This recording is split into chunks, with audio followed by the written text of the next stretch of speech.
Many people have been saying that what we're going to look at here is the craziest press conference, at least in the subject that it's happening within, since, and you could take this down, this moment back during COVID. A question that probably some of you are thinking of if you're totally into that world, which I find to be very interesting. So supposing we hit the body with a tremendous, whether it's ultraviolet or just very powerful light, and I think you said that hasn't been checked, but you're going to test it. And then I said, supposing you brought the light inside the body, which you can do either through the skin or in some other way. And I think you said you're going to test that too. Sounds interesting. Get the right folks who put right. Just like jamming a flashlight up your butt. COVID, get out of me. And then I see the disinfectant where it knocks it out in a minute, 1 minute. And is there a way we can do something like that by injection inside or almost a cleaning? Because you see it gets on the lungs and it does a tremendous number of the lungs. So it'd be interesting to check that. So that you're going to have to use medical doctors with. But it sounds interesting to me. So we'll see. But the whole concept. Yeah, it's disinfectant in the lungs just kind of does a number on COVID. And your lungs also. But so that obviously has become, I think, the 1 minute excerpt from Trump's handling of COVID that tells you the whole story in a sense very quickly. Well, Trump came out and tried to compete with the insanity of that during a press briefing that was, as you see on screen, an announcement on childhood autism. And Trump just starts making all sorts of unsubstantiated claims, specifically shouting this over and over. And you can see even, I don't know how Robert F. Kennedy Jr. is taking this. His face always kind of gives tension. But the other person standing behind Trump is sort of, even though she knew what Trump was going to say, throughout this press conference, he just starts going off of his brain.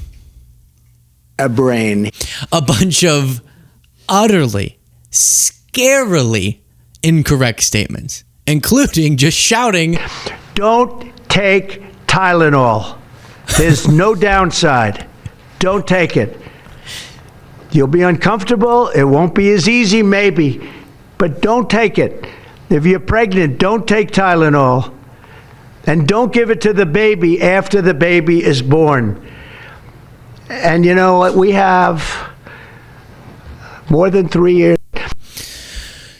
So, to quickly, I'll show you later, back to back, a couple experts speaking to the inaccuracies of what Trump was saying. But what he's trying to do is link Tylenol and autism. Tylenol, when taken during pregnancy, Eric Fiegelding said Tylenol, autism, RFK Jr. and Trump are wrong. The largest and best study in the world in 2.5 million kids found no increased autism risk with acetaminophen, aka paracetamol, Tylenol, used by the mother during pregnancy. A crude, unadjusted analysis found only a preliminary 5% risk, but once you adjust for family by matching using sibling controls who didn't get autism, an even tiny 5% risk vaporizes to 0%. Fun fact, I used to do drug safety epidemiology and have been whistleblower against Big Pharma when their drugs were dangerous, so I know a few things about drug safety data, and then goes through more there. So when taken in the medically approved dosages and frequency and all of that, what Trump is claiming is based on the best available evidence incorrect. What was kind of difficult too is even he struggled to articulate what he was trying to say. Effective immediately, the FDA will be notifying physicians that the use of let's see how we say that. Acetaminophen. Bobby's behind him. Sorry, it's kind of, Trump's trying to pronounce it, but he's not stopping to hear the pronunciation behind him. So you just hear going, and it's just like all this hecticness. Let's see how we say that. Acetaminophen. Is that okay? Which is basically commonly known as Tylenol during pregnancy, can be associated with a very increased risk of autism. No. And he even would admit, I'm going off of vibes, baby. I also, and we've already done this, we want no mercury in the vaccine. We want no aluminum in the vaccine. The MMR, I think, should be taken separately. This is based on what I feel, the mumps, measles, and all, the three should be taken separately. What's the third one? What's the third one? Mumps, measles, and what? Mumps, measles, and rubella. All, the three should be taken separately. And it seems to be that when you mix them, there could be a problem. So there's no downside in taking them separately. He literally says, quote unquote, this is based on what I feel. Well, that's not how presidential medical announcements are supposed to go. It's extremely dangerous. Like when he misstates something on this. Vaccines. Hepatitis B, again, that's sexually transmitted. And we think you should wait. I think you should wait till 12. You know, I'm just making these statements from me. I'm not making them from these doctors, because when they talk about, different results, different studies, I talk about a lot of common sense, and they have that too. They have that too a lot. But I recommend the hepatitis B. Take it at 12. Sexually transmitted. You don't have to give it to the baby when the baby's 2 years old. And there are a lot of theories on that, but not when they're 12. It's not. Some people made a note about why he picked the number 12. I'm not going to wade into those waters. But the baby can get it from the mother through a bright light injection. No. Through, things. The mother things.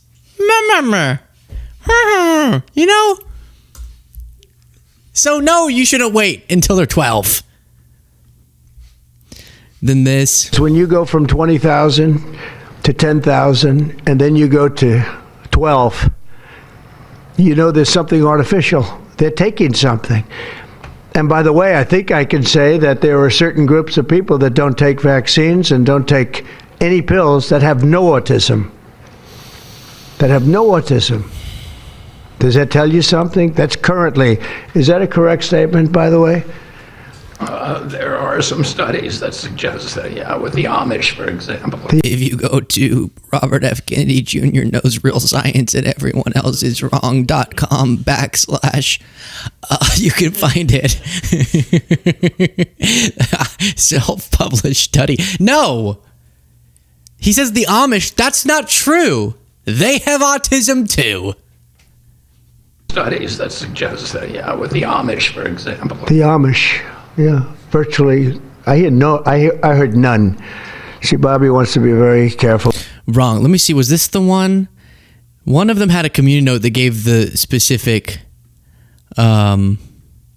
numbers, but that's an incorrect statement. There is autism in the Amish community. Then you have this. Mr. President, thank you all for being here. You've been talking about reducing autism by spacing out vaccines. Would you like other combined vaccines babies receive to be spaced out like MMRV? What is this again? You've been talking... Speak up, please. Sir. You've been talking about reducing autism by spacing out vaccines. Right, correct. Would you like the other combined vaccines babies receive to be spaced out like MMRV? I would say yes, but that just is... For me, it's a lot of common sense involved in this. It's a process, but we're looking, but it should at least be given separately. Now, it's possible that you can reduce them and give it, I'd give them in small doses, but it's possible maybe in that particular case, the MMR wouldn't work in small doses, but you can certainly give them as separate shots. It's been proven to be very safe when you give them in separate shots instead of mixing. So I don't think there's any reason to do that. Do you agree with it? I'm not a doctor, but I'm giving my opinion. I don't think there's any reason to do. This is insane. He's admitting over and over, I don't know. And don't listen to the doctors. Shut up. I got this, but I'll admit I have no idea what I'm talking about. And he's obsessed with this idea lately that we're like pumping up through just like big, huge jugs of liquid just being put into babies, and they're like being overly inflated. I'll show you him saying this, and then we'll do a little flashback. Sorry, don't do it. Break up your visits to the doctors. Break them up. Do it in 5 if you can. Now, it's inconvenient. It's inconvenient. Oh, you have to go back another year later. You're going to go back each year for 4 years, 5 years, 3 years. Just break it up. Break it up. He's bringing no scientific medical evidence to substantiate these claims he's making of what we need to change about vaccine policy. Because it's too much liquid. Too many different things are going into that baby at too big a number. And what he kept repeating, as I'll remind you from yesterday's show, is that we're putting so many vaccines into kids like they're a horse. 10-pound or 20-pound baby. It looks like you should be giving a horse this. And do you ever see the size of it, right? It's this massive. And then you see the baby all of a sudden starting to change radically. I've seen it too many times. And then you hear that it doesn't have an impact, right? But you and I talked about that a long time ago. Yes, Mr. President. Actually, it's not like a horse. It turns the baby into a horse. Wow. That's so wild. It turns the baby into a whore? No, Mr. President. No, Mr. President. I said a horse. Why are you calling them whores, Bobby? So strange. No, Mr. President. I'm saying, nay, they get turned into a horse. Wow. He just comes up with, what experience does he even have? You think he was present one time, even once, during his kids' childhood vaccinations? You think he was there in the doctor's office, paying attention to the dosage amounts and doing the math about what is too much liquid? Or if different vaccines should be given at different times. I don't know where he's getting these different ideas. Maybe Bobby's feeding it to him, telling him that it's turning kids into horses. But I don't think it's coming from, I know it's coming from nowhere verified or trustworthy. Then he gets up and thinks that he has a new idea that other people don't understand. So I just want to say acetaminophen is basically Tylenol, essentially, because I noticed that term is used throughout this conference. No, we know. No, we got it. Then he said this dumb claim again. We have more than 3 years left. And I told Bobby and the doctors behind me, and they are so committed to this, I told them that this is the number one thing I want to do from you. And, we have something else called Favored Nations, where I'm going to be reducing drug prices by 1,000%, by 900, 600, 500, 1,200. We're going to be reducing drug prices at levels never seen. It's called Favored. Oh, dang. I wish I could find, everyone stand by. I wish I could find prices 1,000%. This clip of Trump that we recently saw, where he said it in a way I don't think we've ever heard him say it. Let's see. Yeah. Because for years we've been paying sometimes for a pill $100 and they're paying $10. And I say, what's this all about? And now the drug companies agree that I'm right. And the countries, if they don't agree, I'll use tariffs to get them to agree. You understand? Yeah. And we're going to be reducing drug costs over the next year and a half by not 50 or 60%, by 1,000%. Because if you think a $10 pill so it'll be raised up from 10 to 20 because it's the world versus us. So the world is a bigger place. So it'll go from 10 to 20. It won't go from 10 to 50 or 60 for them, which is bearable. And it'll go from 10 to 20 for us. So you're talking about a monumental change. So while prices are going up, I'll remind you, so it's a lie on that front. Something's going terribly, terribly wrong with his critical thinking abilities, where he thinks the words that just left his mouth make any sense. Obviously, the 1,000% reduction doesn't make any mathematical sense. Not to mention whatever you call that ramble, 20 to 50 to 10. And then I love how he ends it with, so for us, it will go from 10 to 20, which would be down. Okay, good. I think he's just trying to like disorient us enough. So we're like, all right, maybe honestly, the way he speaks sometimes, what if he's trained in hypnosis and that's what this is? And you're going to go to 20 and you're going to go up, you're going to go 1,000 up. And what number do you see and asleep? Feels like what he's doing. Then he said this. From $1,300 for a shot of like an Ozempic or the fat, I call it the fat pill or the fat drug. Sometimes it works, I guess, for people. The ones I've seen, it hasn't worked so well. I got a lot of friends that have fat. I paused it. Had a wild spot there. Well, I got a lot of friends that have fat. They said, yeah, I lost some weight. I said, you don't look it to me. But they paid $1,300. He's a great friend. The way he words it makes it sound like the pill makes you large. I call it the fat drug. The fat pill. All right, let's do some fact checking here. Let's start with Sanjay Gupta on CNN. I mean, what do you make of President Trump standing with the HHS Secretary, Robert Kennedy Jr., making this link between Tylenol, acetaminophen, and autism?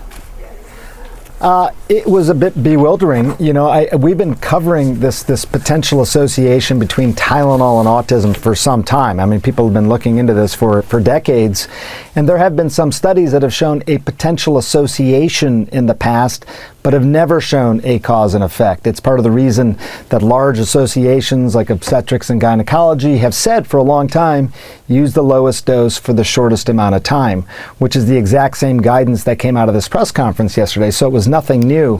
You know, it's interesting, Kate, you know, there's something known as paradox of ubiquity.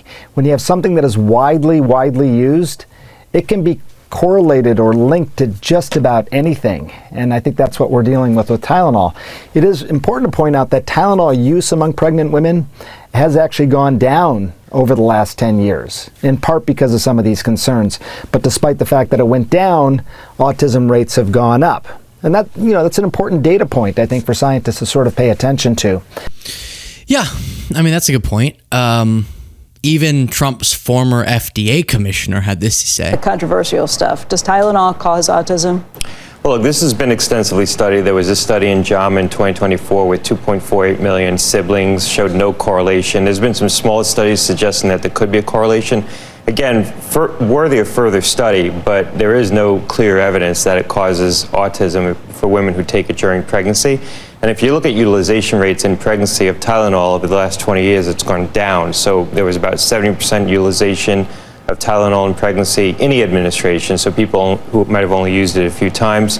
Now it's about 60%, and over that time period, autism rates have gone up, not down. So. Yeah, and remember that they say a lot of stuff. It's not that we don't want to fully understand the causes and the effects and have a comprehensive view of autism, but a lot of the way that especially Robert Kennedy Jr. articulates his points, I think come off just really out of touch and bizarre. And one of the things he constantly misses is that while there's plenty of things that should continue to be studied, and they've been studied, it's not like Robert Kennedy Jr. is the hero that said, what if we studied vaccines or studied, like these things have been so studied. That's why, you know, people have strong stances in the interest of public health. But he always ignores a really important part of this, which is when he'll point to spikes in autism rates or differences in this state versus that state, he just doesn't like to contend with the fact that a bunch of that has to do with the expanding criteria and the diagnosis process changing a ton over recent years. Us actually understanding and diagnosing autism differently and better and more, as opposed to an underlying shift. Not that there's not also an underlying shift, but he'll just discard that very important part of the discussion, which has to do with the actual diagnosis and understanding of autism, to portray this epidemic idea that he does.